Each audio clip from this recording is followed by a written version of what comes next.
it's Bronwyn Lund from Dream Life. I'm on the east side of Bornholm today, just in a small harbour that is north of Svanike.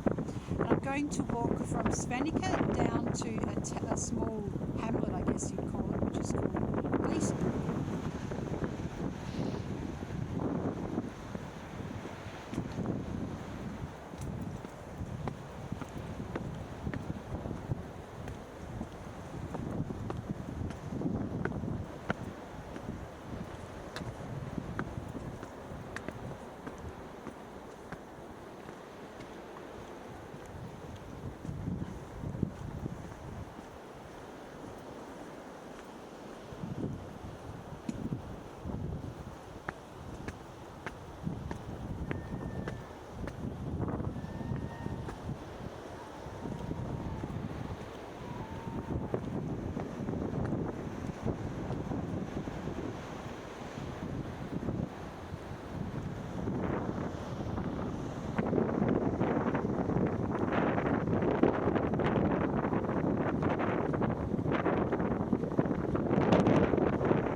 that's an old artillery storehouse. Over to the left, it's about 400 years old. Here's one of our famous smokehouses where delicious herring and other delightful fish are smoked. And this is an old battery. Bornholm was always being attacked. So even though the coast around the town is uninviting for military landings, the harbour and the boat inlets that were in use during the 1700s still needed protection. North of the harbour were the Svanica Nordre and Östra batteries, as well as the Vakt battery, so the north and the east batteries, and the Guard battery. South of the harbour were the Sandkos Vestra and Östra batteries, as well as one Rampart. Sorry, all of Denmark, for totally cannibalising your language. From 1795 to 1806, 11 cannons on hand. They were calibrated for cannonballs of 4, 12, 14 and 18 pounds. The cannons were manned by the Svanica Citizenry Company and by the Östra Herald Company. I have no idea what that means, East something. Each cannon was manned by 6 to 8 men. The cannons were used during the wars with England in 1801 to 1804 and against enemy ships of war crossing the Baltic Sea. In 1809, 306 pounds of gunpowder were used to fire upon enemy ships. An ammunition magazine was formerly located between the Nordre and Östra batteries. When it burned down, the present Fieldstone building, which is off to the right here, was built in 1841 with its cannonball yard fenced in by a stone wall. Today, 3 of the ramparts are preserved, and the Nordre battery has been cleared. The cannons, which were set up in 1995, actually originate from Russia. 1715 and PA are cast in the ends of the trunnions, the latter of which stands for Pyotr Alexeyevich Peter the Great, who lived from 1672 to 1725. So that's a little bit of defence history of the area. And actually you can see over here there's a map of Bornholm, and these were all where the coastal ramparts and signal beacon sites were. So it was a pretty full-on system of defence and warning when the island came under attack.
So now we're coming into the proper harbour of Svanica, and this area is an open fire cooking restaurant in the summer. Always lively and full of lots of people, but a bit quiet now.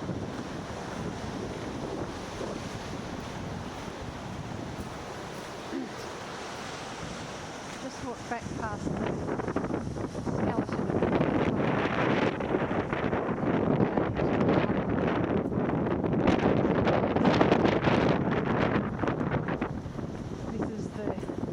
of what remains of quite a beautiful ship that was called the Swan.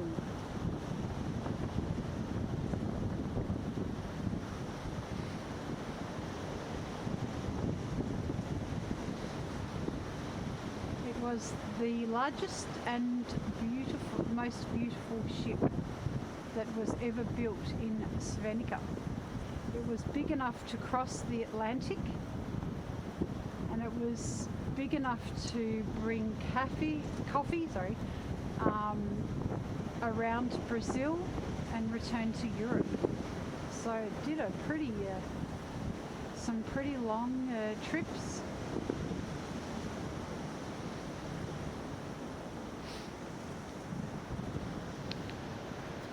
Massive fishing and shipping history this island has.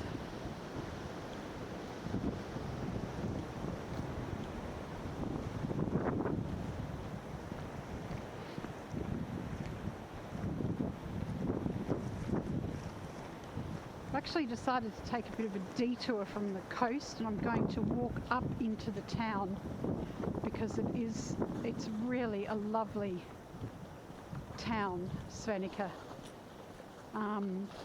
It's one of the best preserved towns on the island, and that actually is the fault of the lead councillors, I guess, at the time.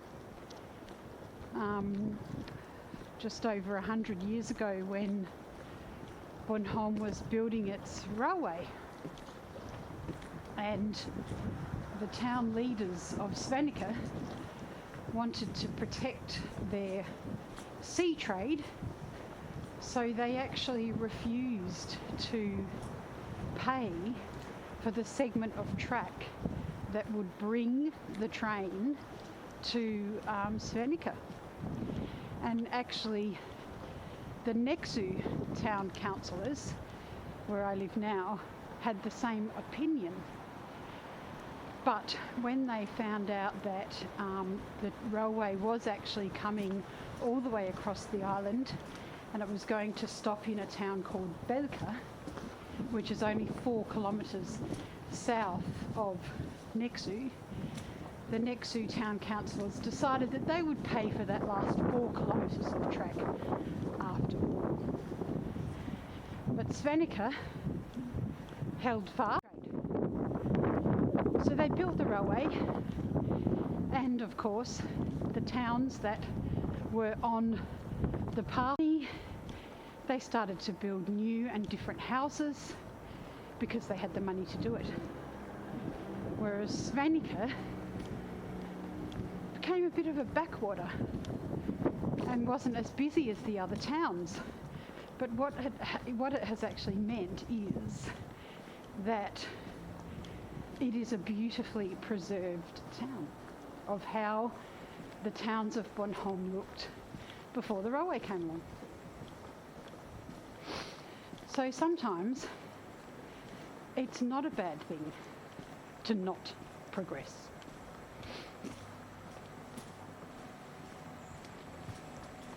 We've got a big truck in the middle of the square, but I'll come back and do another film of Svanica in the summer. It's much more lively anyway, but I think it's interesting to see the town when it's closed down and there's not very many people around and the Christmas lights are up.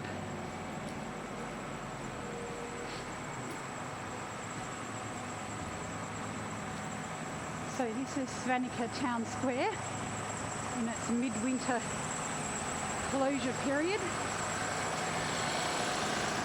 got the boiled sweets shop over there on the right. I'll just stand in the middle of the road and hopefully not get run over. The bus stop, of course, and Svanica Brewery. One of my favourite places on the island to drink many a good beer. We've got some old farmhouse over this side, which has been converted into a pub, and a small store which actually looks exactly as it would have done back in the day.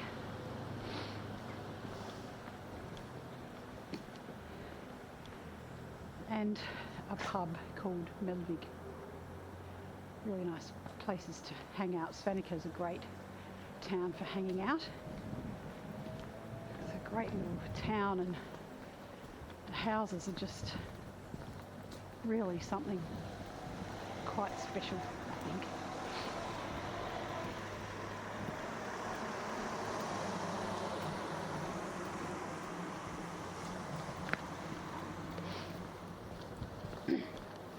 Walk back out to the harbour now, but that just gives you a very small flavour of the town of Svanica. As I get more advanced with this camera, I might do a walk around the town of Svanica and find some interesting buildings to look at.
So now we're back out at the harbour again, down the coast.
not a bad place to have your beach house.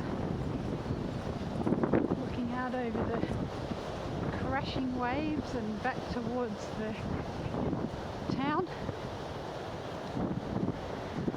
Feel removed from it all.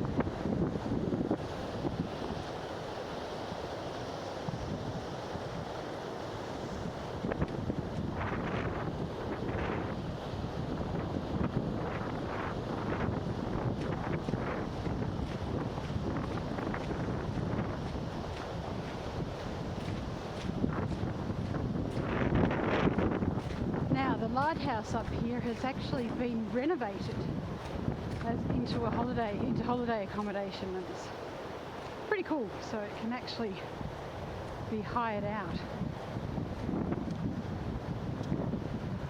It's a great old building, rock solid.